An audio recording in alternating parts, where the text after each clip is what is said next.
Welcome to Office Hours by Triple A's Church. I'm your host, Carl Thomas. I'm a certified neurohealth coach, a pastor, and a guy who frankly struggled with a lot of stuff I talk about here for over 20 years until I found freedom a decade ago.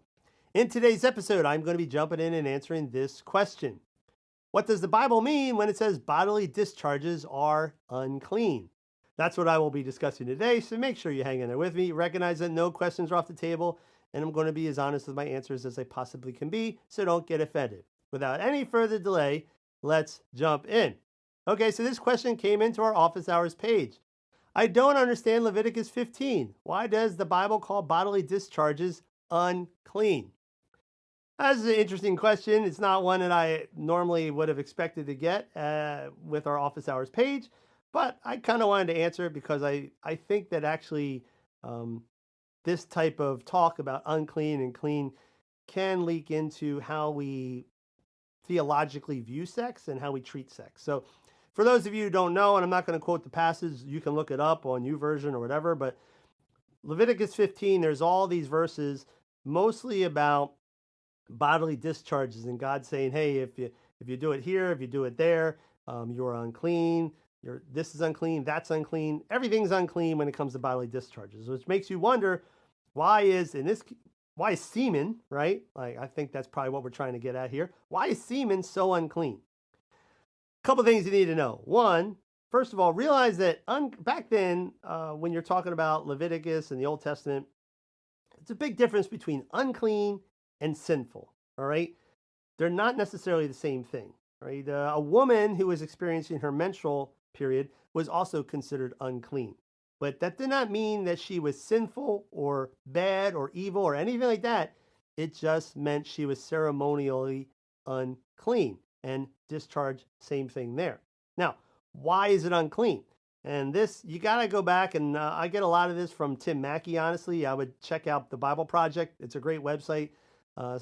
Go through their videos on the Old Testament and Leviticus and Deuteronomy, and a lot of stuff is going to make a lot more sense once you understand basically the context for these passages. But in a nutshell, basically understand that God represents life, right? Everything about God represents life, and he was giving his people basically rules or like parameters for what it would look like for them to be able to exist in a life-giving space that God would be, right? Because God is all about life. He's not about death. And so if you come into my space, God speaking, which is holy, which is life-giving, which is perfect, and you come in and you're not representing life, you're bringing death in, like death basically can't exist in my presence. And literally, back then, when you read the passages, if you came into God's presence with the scent of death on you, you would die because death cannot exist with God, right? So the temple back then was also basically God's way of living amongst his people. So if you came into the temple, you had to be ceremonially clean. And that involved a lot of things, including the type of clothing you wear, and whether or not you had discharged, okay? So understand that bodily discharge, once it leaves your body, it's decaying, right? Blood, very sacred, but once you spill it, that represents death. Mold, spores, all sorts of things. I mean, there's tons of verses in the Bible about all sorts of things that make you unclean, which are kind of weird, even mixing garments, right? Very strange stuff. But at the end of the day, all these things, what God's trying to say to you is, hey, these things represent death, they represent imperfection, and they can't exist in my space. So if you're going to come into my space, you need to be clean.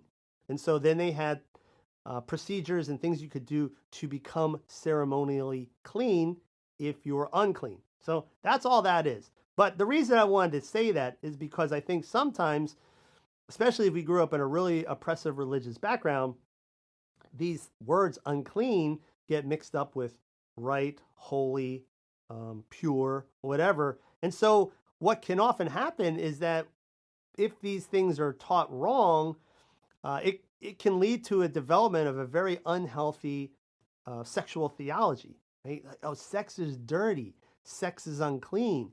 sex is only needed for procreation, but we should stay away from it because the Bible says, hey, semen is unclean. No, no, no. Sex is actually a very holy thing. It's something that God designated for us to enjoy with our spouse. It's a beautiful process. It's life-giving, right? But yes, semen back then would have made you ceremonially unclean. Thankfully for us, we don't live in those days. We don't have a temple that we have to go to where we need to be ceremonially clean.